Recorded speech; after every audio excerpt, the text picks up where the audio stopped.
Well, today we're introducing a new sequence here on the Watches TV called Be Myself and I. This is a title we used previously in our watchmaking road trip, and I think it reflects pretty well what we're about to do with this new show. So the idea is to portray a collector, why he came into watchmaking, what made him tick, and to discover naturally a little bit more about this personality. So, and we're gonna start with me, because you've been quite a few of you asking me what was my collection like, and here it is. So I'm about to show you this to you, but before I just want to present myself a little bit, because you've seen me many times on the Watches TV, but you don't necessarily know who I am. So I was born in Geneva. My father was Swiss, though he lived probably a majority of his time outside of Switzerland. My mother is Swedish, so Geneva has always been kind of the headquarters, though we lived in different places throughout Europe. I went, for instance, into boarding school in England. That was quite an experience, and then came back, studied here political science. At the same time, I did my professional pilot licenses, and also since I was a bit bored with my studies, I said, and I had this kind of entrepreneurial spirit in my mind since ever. So since I was bored, I said, okay, well, I can do something a bit special, and I thought of, well, I've never seen Russian beer here in pubs or elsewhere, so why not go to Moscow and find out if some beers are available. I arrived there, the beers were kind of disgusting, I must admit, but I found one that was really good, and this was this one, the Hamovniki beer, just a brewery just outside of Leo Tolstoy's house, something quite special. And I changed a little bit of the name to make it a little bit more funky, because here, you know, this is like Boris Yeltsin on the label. So I finished my studies, started my professional career as a business consultant for one of those big firms, one of them that kind of disappeared after the Enron scandal, for those of you who know who that is. So this led me to have a few management positions, and one of them was actually within a group of suppliers of the watchmaking industry, and we did all the 3D movies, we did design, engineering, private label activity. So it gave me a really good understanding of the watchmaking industry. It was really a transversal approach. And then I set up an audiovisual production company with some partners.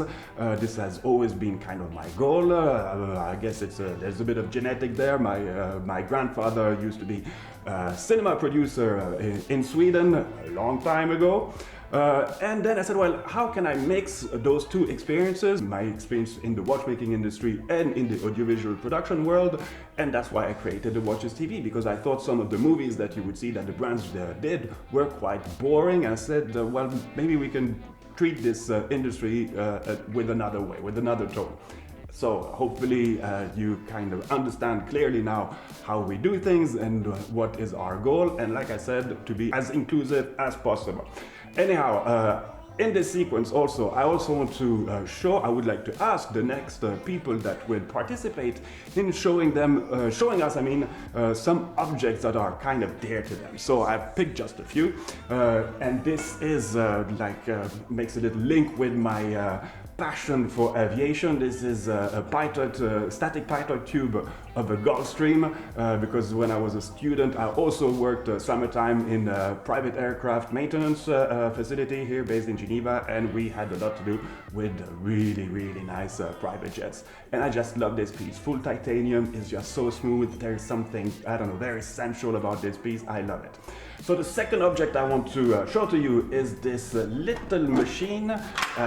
This is, you could really think about this one as being the ancestor of the MacBook. It's really cool, it's really well made. It's obviously Swiss made, it comes from Lausanne, it's called the Hermès, and actually it belonged to my father because his handwriting was pretty bad, but it's nothing compared to mine, okay? Mine is really a catastrophe. Anyhow, so his mother sent him this machine so she could understand what he was writing back to her with those, there was no email at the time. But coming back to this machine, it's so well built. It's dates from the 1950s, it's really old, but it's just so sturdy and it just looks cool. I just love this machine. I think it symbolizes quite a lot of thing about my passion about mechanics and quality mechanics. And there's the link with watchmaking.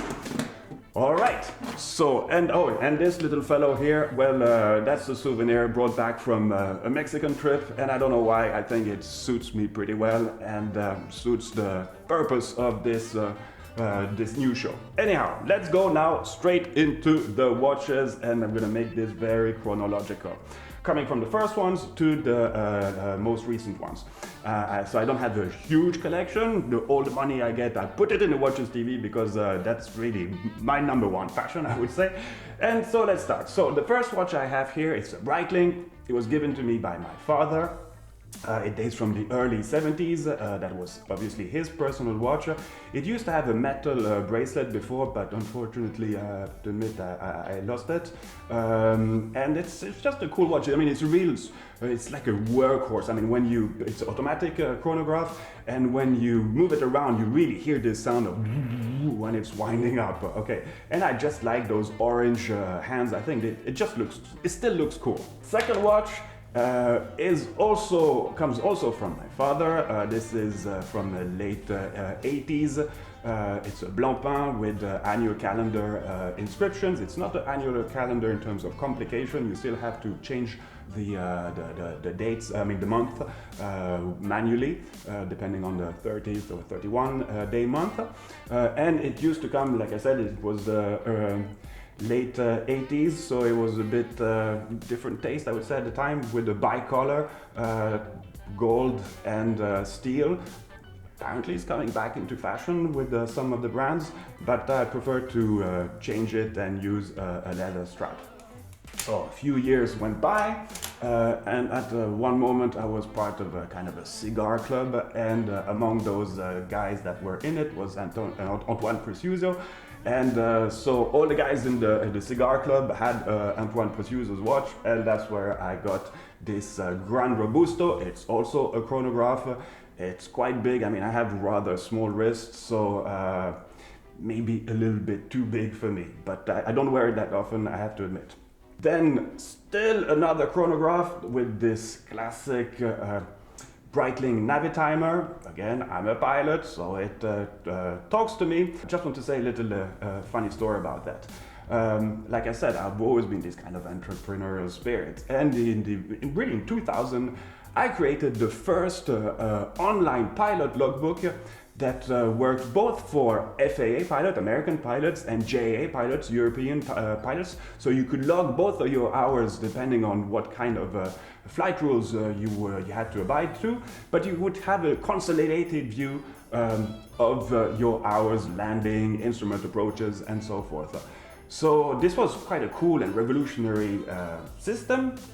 It also worked with mobile phone at the time with the WAP protocol, so it was quite an advance with this one. So I said, well, Breitling, I mean, their slogan is instruments for professionals, so I contacted them because I wanted them to be kind of a partner in the deal. I thought it just makes sense.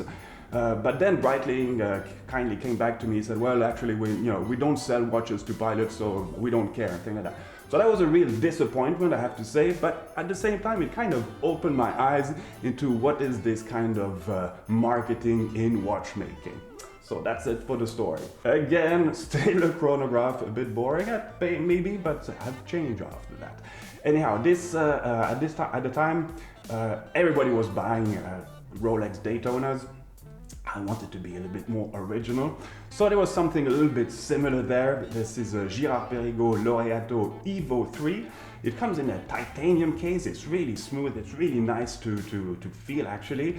Nothing too special in terms of the movement, but I like the push button with the screw that you have to like on the Daytona, basically to activate the chronograph function. I like the chocolate dial. I think it's sporty. I like the yellow second dial for the chronograph.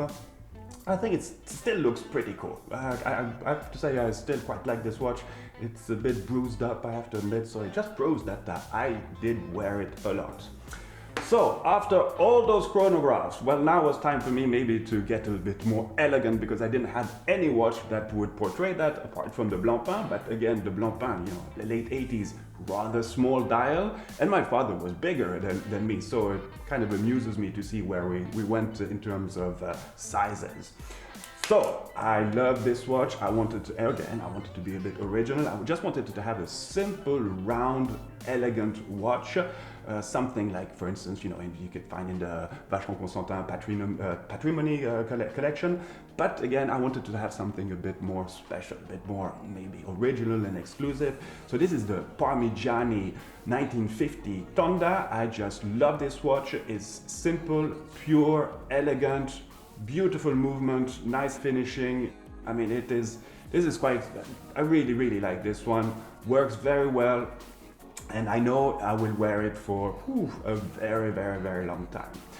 And then came, ta-da, the Swatch System 51. This is really a cool watch, I think. Obviously it's quite cheap, but it symbolizes quite I like the guts, the entrepreneurial guts that the Swatch Group had in pulling together and putting the production facility of the Swatch System 51, which is done, everything is done in Switzerland.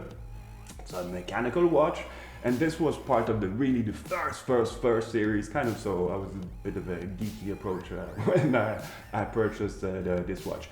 It's super light, it's very comfortable, it has almost 90 hours of power reserve. I think it's just a fantastic watch.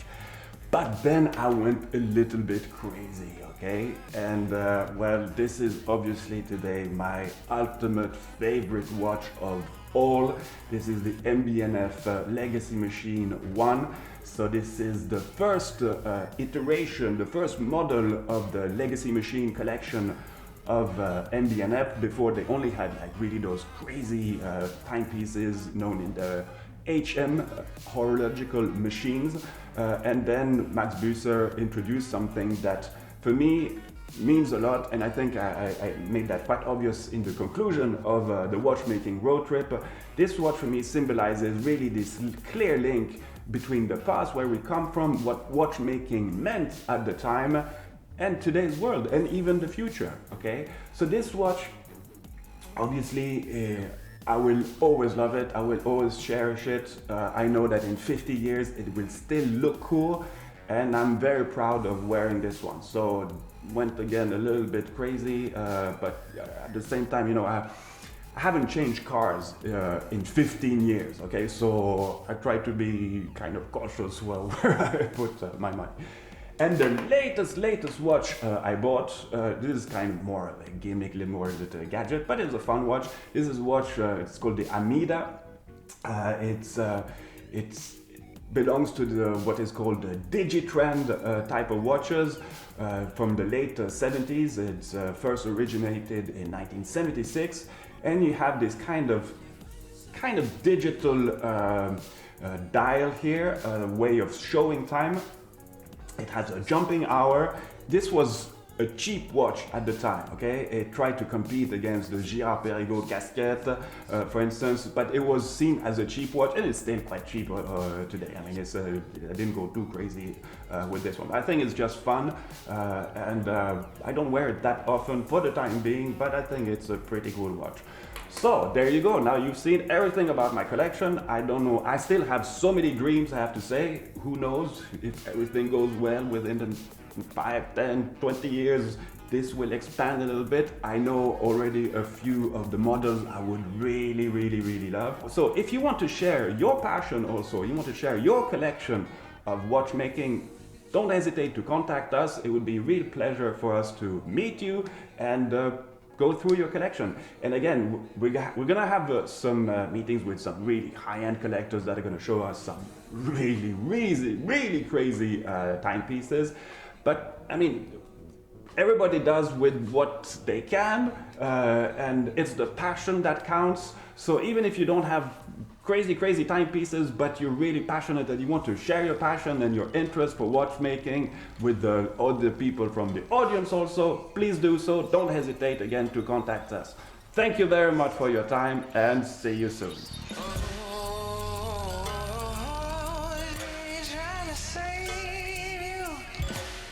Trying to save you.